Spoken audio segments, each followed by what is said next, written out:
Steno MJ dictation Ramdhari Gupta उच्च गति अभ्यास भाग 1 प्रतिलेखन संख्या 84 गति 80 शब्द प्रति मिनट डिक्टेशन शुरू होती है।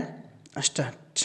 महोदय, पिछले कुछ वर्षों में सभी राजनीतिक दल किसी न किसी तरह से जनता से दूर हो गए हैं।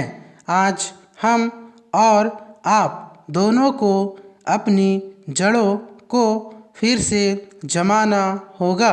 जनता से प्रेरणा लेनी होगी। हमें जनता की आकांक्षाओं, उसकी मांगों और उसकी आवश्यकताओं के अनुसार चलना होगा।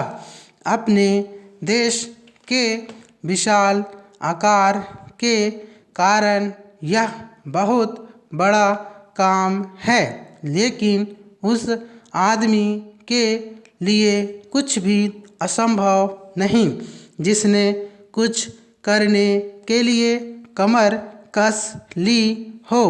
कुछ देशों में लोग चढ़ने के लिए पहाड़ों की ऊंची से ऊंची चोटियों की तलाश में रहते हैं ताकि उनके मन और काम की चुनौतियों का समाधान हो सके।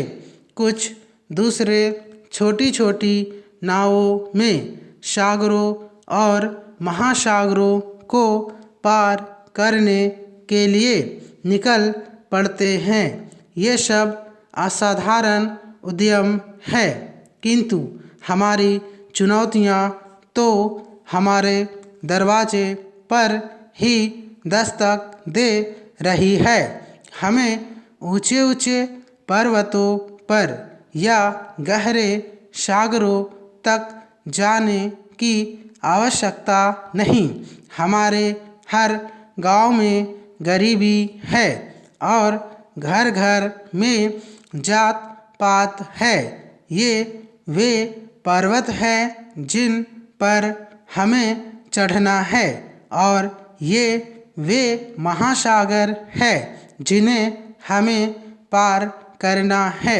मुझे मालूम है कि हम में वह शक्ति है। मैं जानती हूँ कि हम में क्षमता है।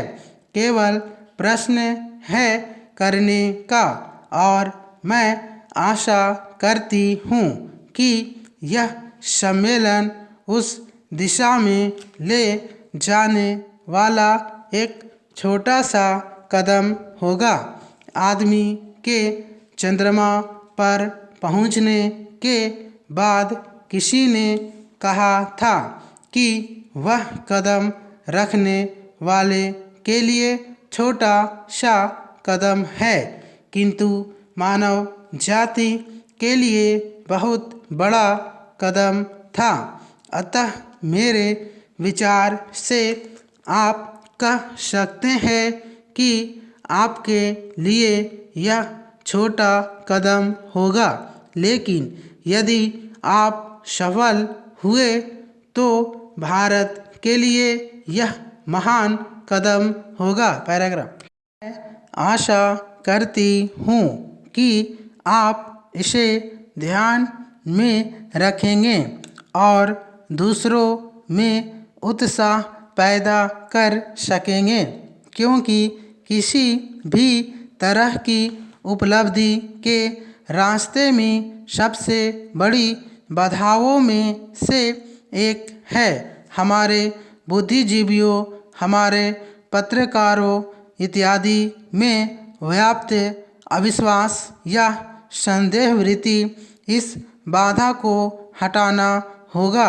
हमें अपने उत्साह को पुनः स्थापित करना होगा और उससे उत्पन्न होगा वह साहस, धैर्य और संकल्प शक्ति जो उन बहुत सी चीज़ों को प्राप्त करने के लिए आवश्यक है, जो हमें प्राप्त करनी ही चाहिए। जब कभी राजनीतिक जीवन और बौद्धिक जीवन में निकट का संबंध रहा है तो दोनों को लाभ पहुंचा है। समाप्त। Thank you.